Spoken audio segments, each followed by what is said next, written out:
Have you ever wondered why you can't fly directly from East Asia to South America?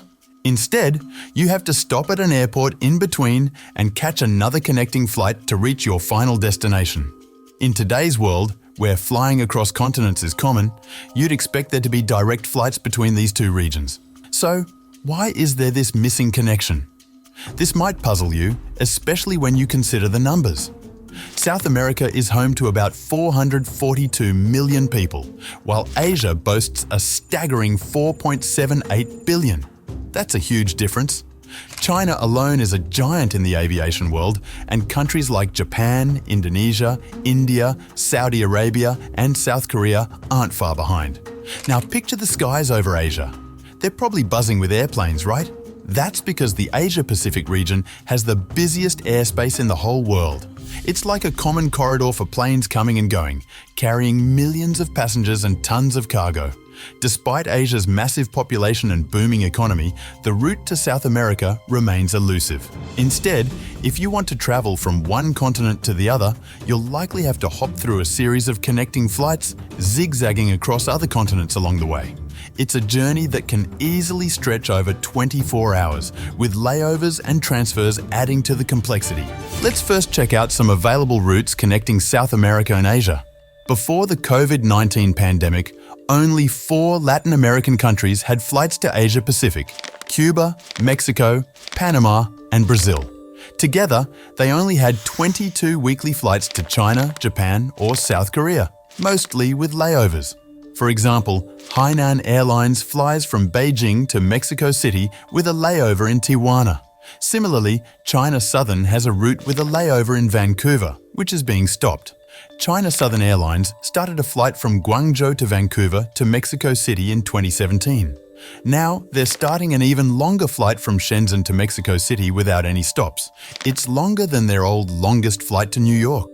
On the way back from Mexico City to Shenzhen, there's a quick stop in Tijuana for fuel, but passengers can't get off the plane. This new service begins on May 11th, 2024.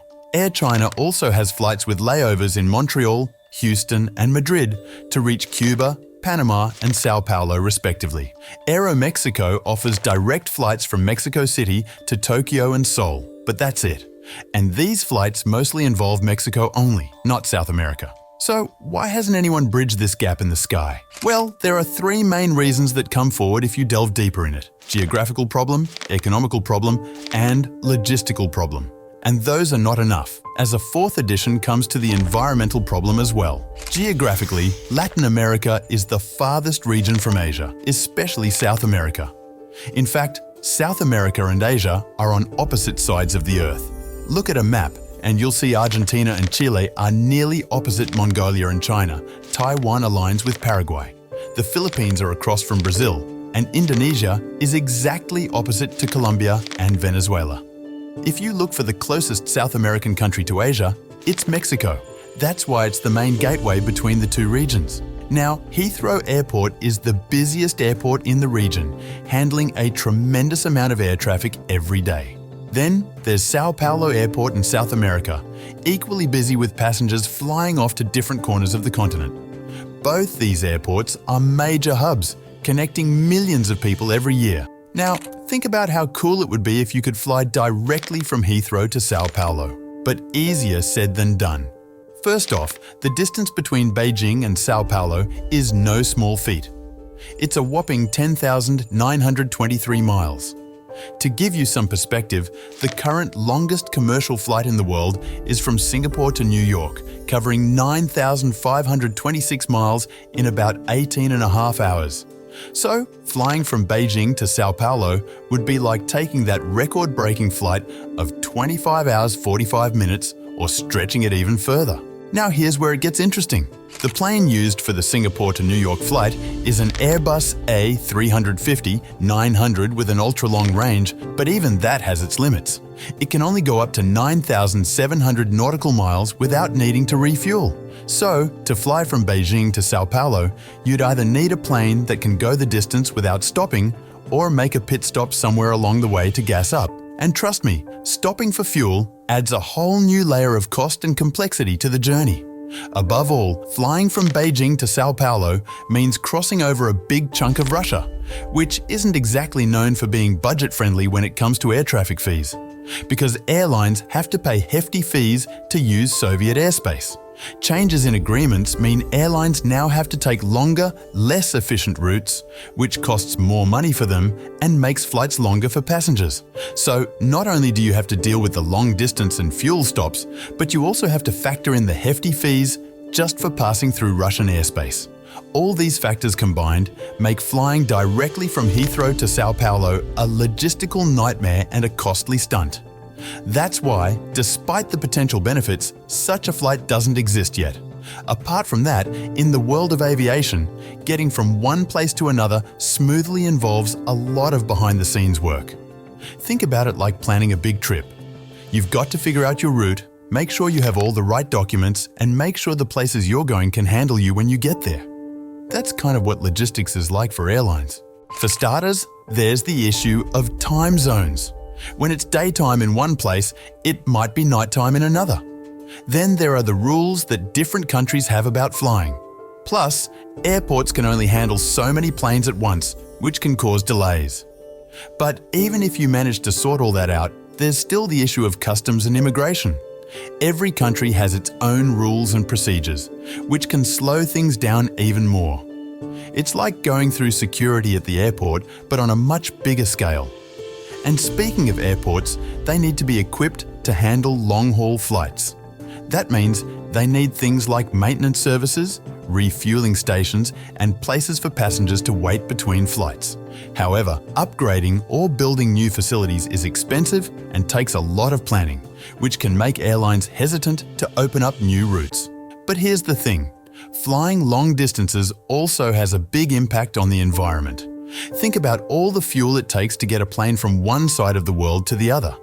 That means a lot of greenhouse gases are being pumped into the atmosphere, which isn't great for the planet. So, in a way, not having direct flights between East Asia and South America could actually be a good thing. They might be looking for ways to reduce their carbon footprint and find cleaner ways to travel. In the end, it's just a balancing act. Airlines have to consider a lot of factors when they decide where to fly and how to get there. And as more people become concerned about the environment, they're going to have to think even harder about the choices they make. But anyway, there's always hope for the future. After all, Qantas Airlines managed to pull off a record-breaking flight from New York to Sydney. So, who knows what might be possible with a bit more innovation and determination?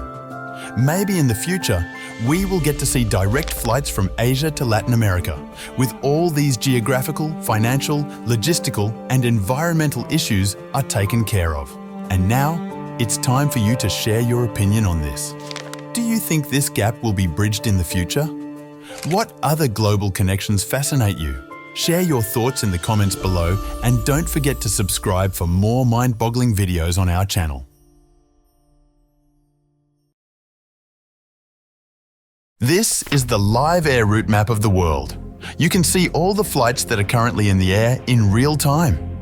And notice, some planes are flying closer to the North Pole, but not a single flight is flying over, or even close to the South Pole, Antarctica.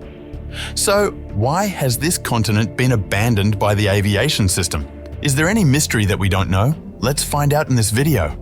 If you take a flight from Buenos Aires Airport of Argentina to Australia's Perth Airport, its air route is supposed to go through the middle of the South Pole's airspace. But in reality, there is no such route like this. In fact, other routes for commercial flights like Auckland to Johannesburg or Buenos Aires to Melbourne also pass quite closer to Antarctica. That's why there's no direct flight on that route either. But the situation was not always like this. There's a tragic story behind this system. In 1979, a New Zealand-based airline, Air New Zealand, decided to fly a new tourist special flight to explore the scenic beauty of Antarctica due to growing tourist interest. These flights offered passengers a rare chance to view the South Pole's breathtaking landscapes from the air. As a result, the service started, and on November 28, 1979, Flight TE 901 was scheduled as the season's final trip, carrying 237 passengers and a crew of 20. Captain Jim Collins, First Officer Greg Casson, and Engineer Gordon Brooks were leading the flight. Despite their experience, Collins and Casson hadn't flown a sightseeing trip before, while Brooks had limited Antarctic flight experience. Before this trip flight, the crew only had a briefing of 3 weeks, because no cautionary issues were reported on previous flights. Taking off from Auckland at 8 o'clock NZDT, the aircraft, ZKNZP, followed its standard route towards Antarctica, flying over Victoria Land and reaching McMurdo Sound by midday. There were some concerns about the weather. A break in the clouds allowed the crew to descend to 2,000 feet for a low flypast. They also radioed McMurdo Station's air traffic control at 12:45 NZST about this. But that was their last communication with the control room because after that, everything went horribly wrong. Within 5 minutes, ZKNZP crashed into the side of Mount Erebus on the South Pole at 1,467 feet altitude, killing everyone on board. Now, why did this incident happen? Due to a misunderstanding about the flight path, untrained crews for flying in the polar regions, and some other important factors that we will talk about now. No matter how much scenic beauty you get here, Antarctica has an extremely harsh weather condition. The strong winds and heavy snow make it difficult to see, which leads to whiteouts where the visibility for the pilots is unclear. On top of that, there is hardly any scope for landing in Antarctica in case of an emergency. Because on the ground, it is the freezing temperatures and rough, mountainous terrain which isn't suitable for landing planes. For all these reasons, in March 2001, the FAA created special rules for polar routes, for any plane or vehicle flying above 78 degrees north or below 60 degrees south. In the rules, it was mentioned that for Arctic conditions, special training is required and maintaining equipment is essential. The flight crew must have at least 2 cold weather anti-exposure suits. In addition to that, there should be secure FAA approval for emergency alternate airports and evacuation plans. Plus, while flying over the Antarctic region, pilots must monitor fuel temperature closely to prevent freezing, and they might have to rely on charts manually with true heading because magnetic in the polar region readings become unreliable. In fact, the Earth's South Pole has very strong magnetic fields that keep changing constantly. To your surprise, these changes can move the magnetic field by miles each year. This is a big deal for pilots because it can affect their navigation. If the magnetic field moves, what pilots see as true north might be different from the actual true north. Naturally, this makes it hard for them to find the correct runway. This is also the supposed reason behind the 1979 Air New Zealand crash. Now, many of you may not know why true north is so important for pilots. Runways at airports are named based on their direction relative to the true north. If a strong magnetic field, like the one at the South Pole, shifts significantly, pilots might have to adjust their navigation. Most importantly, because runways are named according to their direction in degrees from true north, any changes in the magnetic field can lead to the renaming of runways.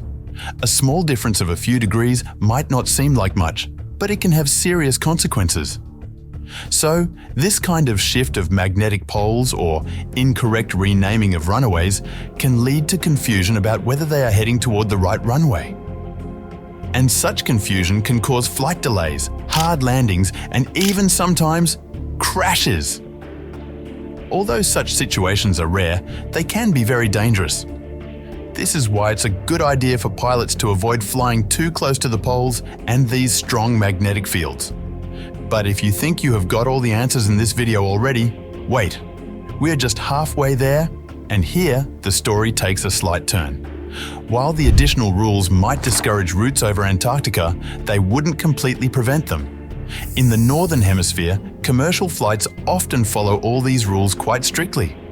But you know what? A couple of major routes like Dubai to Los Angeles, New York to Hong Kong, and New Delhi to San Francisco save hours by flying over the North Pole. This is because the Earth is spherical, allowing for shorter paths.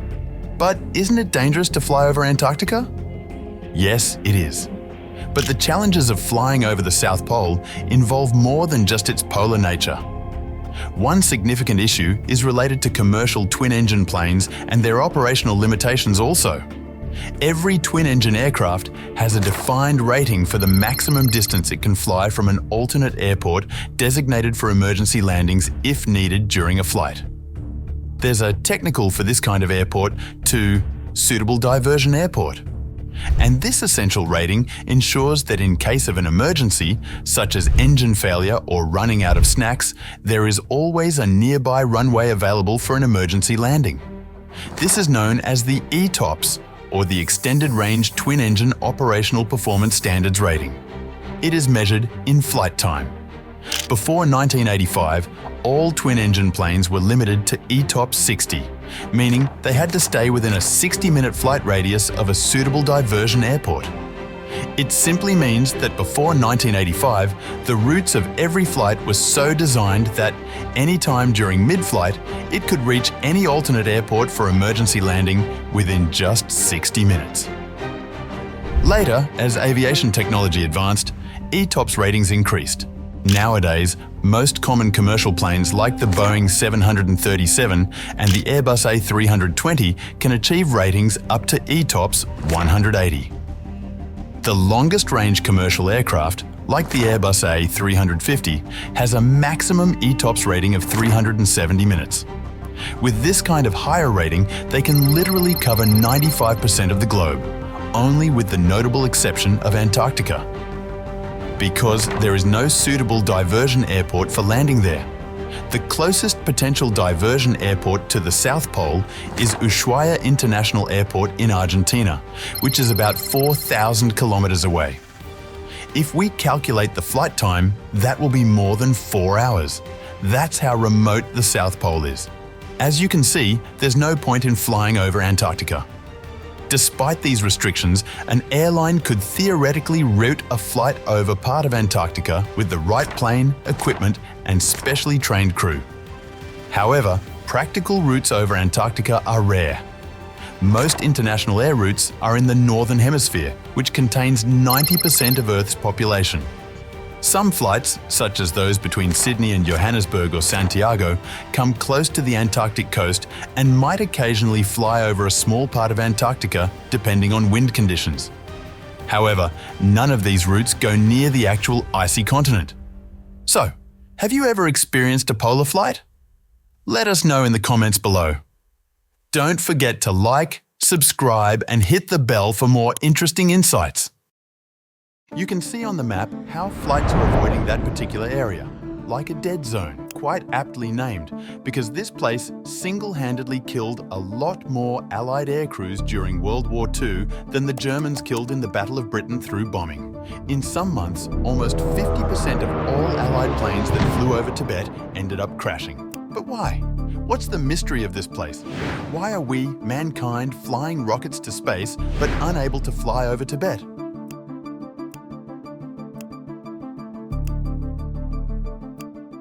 The Tibetan Plateau is like a vast and empty landscape, about 5 times larger than France, but home to 11 times fewer people. This region, located in southwest China, borders India to the west, Nepal to the southwest, and Burma and Bhutan to the southeast. Tibet basically rests on the Tibetan Plateau, the world's largest and highest plateau, covering around 2.5 million square kilometers. Most of it lies between 13,000 and 5,000 feet above sea level. Honestly, people gave it the nickname Roof of the World. Tibet is also guarded by the world's 2 highest peaks, Mount Everest at 8,849 meters and Mount Godwin-Austen, or K2, at 8,611 meters. Now, as our geography lecture is over, and you also got an idea of the place, let's come back to our point. Once upon a time, Tibet was not a no-fly zone. During World War II, the flights of the Allied forces used to fly over Tibet. British India was also a part of the Allies. They helped to transport supplies into China to support the war against Japan, so they used this air corridor frequently. After the Japanese cut off the Burma Road, the Allied pilots navigated cargo flights from India and Burma through Tibet to reach China. But this killer route felt like flying the hump, as most of the flights started crashing before reaching China. The route from eastern India to Kunming, China stretched over 840 kilometers. Flying over the Tibetan Plateau presented severe challenges. Intense turbulence, wind speeds up to 200 miles per hour, freezing temperatures that threatened fuel, unpredictable weather, and limited emergency landing options. Occasionally, Japanese fighters added to the danger. To your surprise, over 42 months, 594 planes and 1,659 crew members were lost in these dangerous conditions, mostly due to natural hazards rather than enemy attacks. Since then, the Tibetan Plateau has gradually opened up. The first Tibetan airport opened in 1956 in Lhasa. Today, there are a total of 5 airports in Tibet: Lhasa Gongar Airport, Nyingchi Mainling Airport, Chamdo Bangda Airport, Shigatse Peach Airport, and Angari Gunsa Airport. But apart from Lhasa, other airports are significantly smaller, typically handling few to no domestic flights daily. So, if we talk about major international airports on the plateau, there are only 2, Lhasa and Xining. These airports primarily serve domestic flights connecting with the rest of China, though Lhasa does have a single international route to Kathmandu, and Xining connects with Taipei, Tokyo, and Kuala Lumpur. Despite these advancements, most international flights between Eastern Asia and the West still keep away from the Tibetan Plateau. This cautious approach stems from various factors, notably the challenges posed by the plateau's high altitude. Despite its strategic importance during wartime, the Tibetan Plateau remains a remote and rarely traveled airspace. Its high altitude and tough conditions make it one of the most difficult places for flying in the world. Lhasa's airport is located at a very high altitude, at 11,800 feet elevation. This means people arriving there need to adjust slowly to the altitude. If that's a major problem, another good reason airlines avoid flying over the Tibetan Plateau is the immense risk during emergencies. Let's understand very simple math here. The plateau's average elevation is 14,800 feet, while airliners typically cruise at altitudes above 30,000 feet. Normally, this height difference isn't an issue. However, in critical situations like cabin depressurization or engine failure, planes have to go downward to 10,000 feet, according to standard protocol, where passengers can breathe normally without supplemental oxygen. In a cabin depressurization scenario, oxygen masks are used, providing a limited supply, usually around 20 minutes, for passengers until the plane reaches safer altitudes. But over the vast Tibetan Plateau, descending to 10,000 feet isn't possible, because the plateau itself is high above 10,000 feet. So, trying to descend to 10,000 feet means a plane has to crash land dangerously into mountains, killing everyone on board instantly. In 2018, a Sichuan Airlines flight from Chongqing to Lhasa experienced a severe depressurization incident when a window blew out over the Tibetan Plateau at 30,000 feet. Luckily, the pilots were near the plateau's edge, and like a plot twist, that changed the fate of 128 people that day. The flight managed to swiftly turn back, landing safely at Chengdu Airport just 35 minutes after the incident. If the emergency had happened farther into the plateau, it could have been much more dangerous because there were no nearby airports where the plane could safely land, which would have meant passengers would go longer without enough oxygen.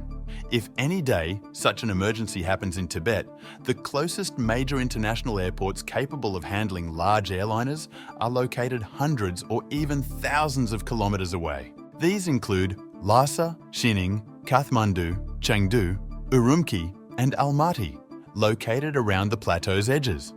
For example, on a flight from Kathmandu to Lhasa, both cities serve not just as destinations, but also as emergency landing sites due to their closeness and safety. Naturally, this clearly explains why airlines avoid flying over Tibet, but that's not all. Apart from all those, 2 more factors prevent planes from flying over Tibet: severe turbulence and the risk of jet fuel freezing at the high altitudes typical of the plateau. Turbulence on flights happens when the air currents become unstable due to factors like the sun's heat, weather, and especially mountains. When strong wind blows over mountains, it can cause wavy patterns in the air. On the Tibetan Plateau, where strong winds meet rugged mountains, these patterns often form triangle-shaped waves. Flying through this turbulent air feels exactly like riding a bike in full speed in third gear over a speed breaker. It's not only uncomfortable for passengers, but also extremely dangerous, both for bikes and planes. While turbulence is common on any flight, it's more frequent and unpredictable in high-altitude mountainous regions like Tibet. This unpredictability not only disturbs passengers, but also complicates emergency responses for flight crews.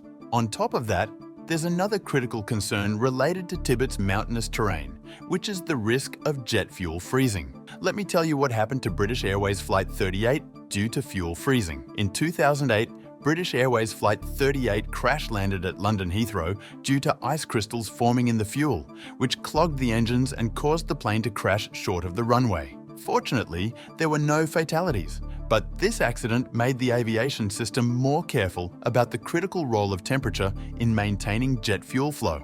Naturally, at high elevations like the Tibet Plateau, temperatures are significantly lower compared to lower altitudes. Jet A1 fuel, widely used in commercial aviation, has a freezing point of -47 degrees Celsius. Jet A, more common in the US, freezes at a slightly higher temperature of -40 degrees Celsius. So, these fuels can potentially freeze under extreme conditions. The extreme cold can be risky for planes flying there. The weather and altitude change quickly, making it hard to manage fuel temperatures. Keeping the fuel liquid and usable is crucial for safe and efficient flights in Tibet. Such low temperatures are not regularly sustained for long periods, but at high altitudes over already cold mountains, the risk increases. While it may not seem significant for shorter flights in or out of the region, a prolonged flight over Tibet could pose serious challenges. In addition to that, there is also a smaller population in this area. The Tibet Autonomous Region, spanning nearly a quarter of China's landmass, is home to just over 7 million people, occupying a mere 0.54% of China's total population. Naturally, a smaller population has less demand for both long-haul international flights between Europe and Asia and shorter domestic flights. So, contrary to local beliefs, the primary reason airplanes tend to avoid flying over the Tibetan Plateau en route to their destinations isn't due to any supernatural phenomena, but rather a practical reality. What do you say? Do you still think there's some spiritual play behind this? Share your thoughts in the comments below.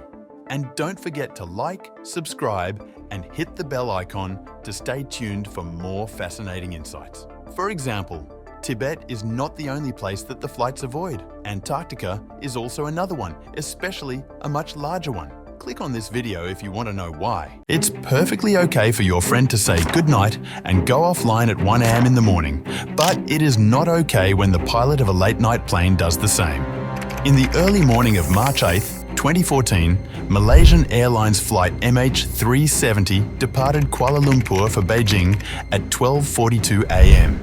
On board were 239 people, which include 227 passengers, 10 flight attendants, and 2 pilots, Captain Zahari Ahmad Shah, an experienced captain, and First Officer Farik Hamid, an assistant pilot who was also a trainee. The flight route was planned over the Gulf of Thailand, Vietnam, and the South China Sea. For about 20 minutes, the plane flew smoothly in the planned air route, crossing the Malaysian coastline towards the South China Sea and heading towards Vietnam. Captain Zahari reported the plane cruising at 35,000 feet and everything normal. As the aircraft entered Vietnamese airspace, Kuala Lumpur Air Traffic Control instructed them to contact Ho Chi Minh ATC on 120.9. And Captain Zahari acknowledged with a routine, "Good night, Malaysia Airline 370. Little did anyone know, this would be the last communication coming from the plane. Shortly after, at 1:21 a.m., just 30 seconds after entering the Vietnamese airspace, MH370 vanished from radar screens. Initially, Malaysian ATC assumed the plane had transitioned to Vietnamese radar, while Vietnamese controllers noticed MH370 entered their airspace but then suddenly disappear. They tried to establish contact for 18 minutes. But when they failed, they alerted Kuala Lumpur that the aircraft had gone missing, beginning the chapter of one of the biggest aviation mysteries ever. According to standard procedures, Kuala Lumpur's Aeronautical Rescue Coordination Centre should have been notified promptly within an hour. However, it wasn't until 6:32 a.m., 4 hours after MH370's expected arrival in Beijing, that emergency response efforts started. Following the disappearance of Malaysian Airlines flight MH370, an immediate search operation was launched along its intended route from Malaysia to Beijing, which passed over Vietnam and the South China Sea. The international effort involved 34 ships and 28 aircraft from 7 countries in search of the plane in the South China Sea. Despite these extensive efforts, the plane had no trace. But 4 days later, on March 12th, military radar revealed such a crucial detail that no one could ever imagine. According to their radar, MH370's last known position was at 2:22 a.m. near the Andaman and Nicobar Islands, far westward of Malaysia, over the Strait of Malacca. Strangely, the plane was flying northward, away from its intended path to Beijing, taking an impossible route. Where was it headed? India or elsewhere? Days after this revelation, new satellite data provided further clues. The MH370 attempted to establish routine communication with the satellite. However, it only initiated the login process but did not transmit its location data. However, several investigators made a new plan for investigation. They used the satellite's signal and antenna angles to estimate the plane's location, and that resulted in the creation of 7 white big circles on a map, known as satellite handshakes. Each circle on the map represents a time when the plane attempted to communicate with the satellite. The 7th and final circle, the latest point of contact, indicated the plane's potential location. This circle was unexpectedly vast, spanning from Kazakhstan and China to Indonesia and Australia, spanning across a large expanse of ocean. Based on satellite data and calculations of the plane's speed and remaining fuel, investigators focused their search on the 7th arc. This arc, 2,000 kilometres west of Australia, covered a vast and mostly unexplored ocean area. The 7th arc became the main area of interest as the suspected crash site of Malaysian Airlines flight MH370. Again, multiple search operations were launched. From March 18th to April 28th, 2014, military aircraft searched an area of over 4.6 million square kilometres, an area larger than India, but found no trace of the missing aircraft. As a result, surface search operations were suspended in April 2014. It was presumed that, after so long, the plane could not be floating on the sea surface at least. So, they focused only on deep ocean searches, marking the largest and costliest search effort in aviation history, estimated between $135 to $160 million to date. However, to everyone's surprise, despite extensive searches over weeks, months and years, no significant discoveries were made. The search operation was finally terminated in early 2017 because they didn't know where else to look for. Meanwhile, in July 2015, something happened that sparked the search efforts again, but also made the incident more mysterious. A small piece of debris from Malaysian Airlines flight MH370 was discovered, but not anywhere you'd guess. It was found on Réunion Island, east of Madagascar, and it was just a tiny flaperon. But this discovery provided a glimmer of hope amidst the ongoing mystery. So, efforts to find the crash location increased. In 2018, Ocean Infinity, an American company, teamed up with the Malaysian government under a no-find, no-fee agreement to locate MH370. They had access to advanced underwater technology, so they started by mapping the ocean floor along the 7th arc. The funny part is, they uncovered a lot of underwater features like volcanoes, cliffs and mountains, except for the lost flight MH370. Even after expanding their search area to 33,000 square kilometres and months of detailed searching, they could not find the plane. Naturally, when something remains unsolved for a long time, conspiracy theories come into play. For example, one major theory suggested planned actions, like intentionally disabling communication systems and deviating the plane from its flight path. Captain Zahari Shah was scrutinized for possibly doing this, with speculations about his mental health, suicidal tendencies, or involvement in a hijacking.